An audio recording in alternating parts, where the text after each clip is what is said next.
It's a new year and Unspun is back. It's been a while. It's been a while. Good to see you both. Here to talk the latest political headlines are analysts Bill McCoshen, partner at Michael Best Strategies, and Mike Browne, deputy director of A Better Wisconsin Together. Let's start with the Trump transition of power. It continues. We saw Congress certifying the election win this week. We've heard a lot about his policies. Universal tariffs on imports is one that has been getting a lot of play. We've seen his appointments come through. I think I get an email, every few minutes about an appointment or what one of them has to say. So what is your take on how it's gone so far and what to expect come Inauguration Day? Well, I'm going to use a NASCAR phrase. I think this will be all gas, no brakes for the first 100 days of the Trump administration. I expect there to be several hundred executive orders on day one. I actually had an opportunity to review 4 of them today. So what are they about? Those are about welfare reform. Okay. So I expect there to be a flurry of activity early in the administration, and then they're working with the Congress. The president-elect was on Capitol Hill today, meeting with Republicans in both the Senate and the House. They're working on reconciliation bills to try and put as much of this into statute as possible. Executive orders are only last as long as the president's in power, so I think they want to get as much of this in statute as possible. So I would look for a very busy first 100 days.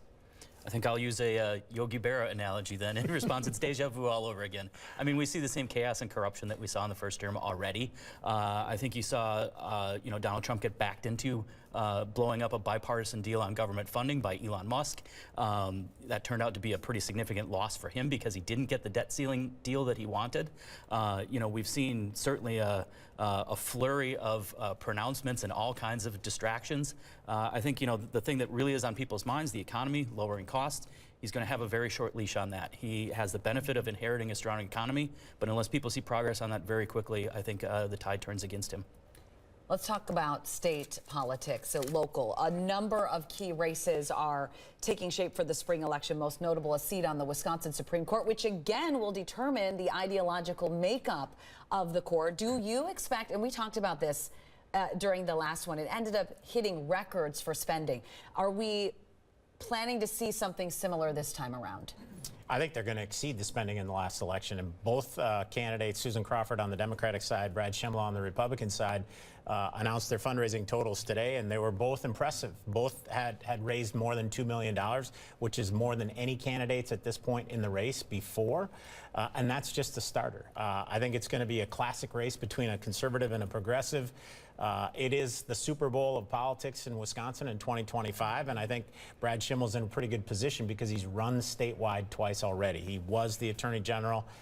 He lost narrowly in 2018 because there was a third-party candidate. So I think Schimel's in pretty good position, much better than Daniel Kelly was 2 years ago. And then the undercard is the DPI race, where there's now 3 people.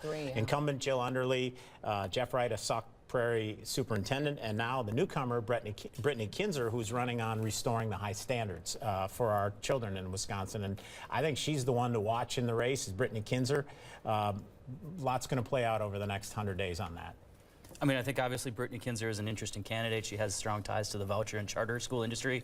We'll see how it goes kind of between the 2 other maybe more traditional DPI candidates. Obviously, the Supreme Court is top of mind. I think Susan Crawford just announced this afternoon her fundraising totals exceeded those of Brad Schimel, even though she's only been in the race since this last summer. Schimmel's been in since 23.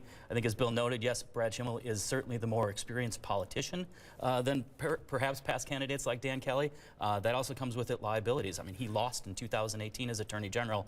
I guess I'd have a slightly different take on it. I think we saw things like suing to overturn the Affordable Care Act and really kind of incompetence and priorities in the office where he was spending money on commemorative coins while there was a huge backlog of rape kits.